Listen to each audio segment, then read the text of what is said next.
Protected bike lanes that are separated from the road with physical barriers encourage more cyclists to ride, but new research from IHS shows that they vary in terms of how well they protect cyclists from injury. Compared with major roadways with no bike infrastructure, two-way protected bike lanes that are on bridges or that are raised from the road, like you might see with a greenway, have the lowest risk of crashing or falling, but risk is higher on two-way protected bike lanes that are at street level. The safest protected bike lanes that we saw in our study were crossed by few intersections or driveways. But the riskiest section of protected bike lane that we saw was a two-way segment that was next to a two-way street, which can be challenging for drivers to turn across because they have to monitor for oncoming traffic and oncoming cyclists in both directions.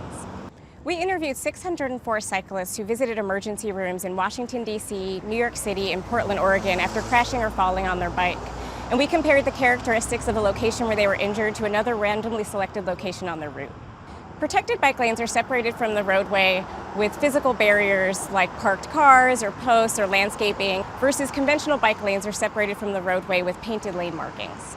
We looked at injury risk on other types of routes and saw that risk was low on local roads and on conventional bike lanes, and that risk was higher on roads with streetcar tracks or train tracks, or when something was blocking the cyclist's way, like parked cars or construction.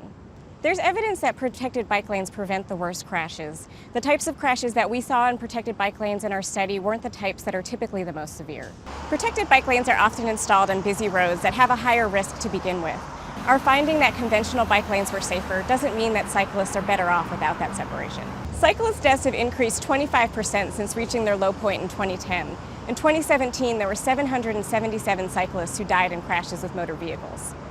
What our study shows is that some locations are better than others to install this kind of infrastructure. So cities should consider factors like the number of driveways and intersections or the number of directions on the road when considering where to put in protected bike lanes.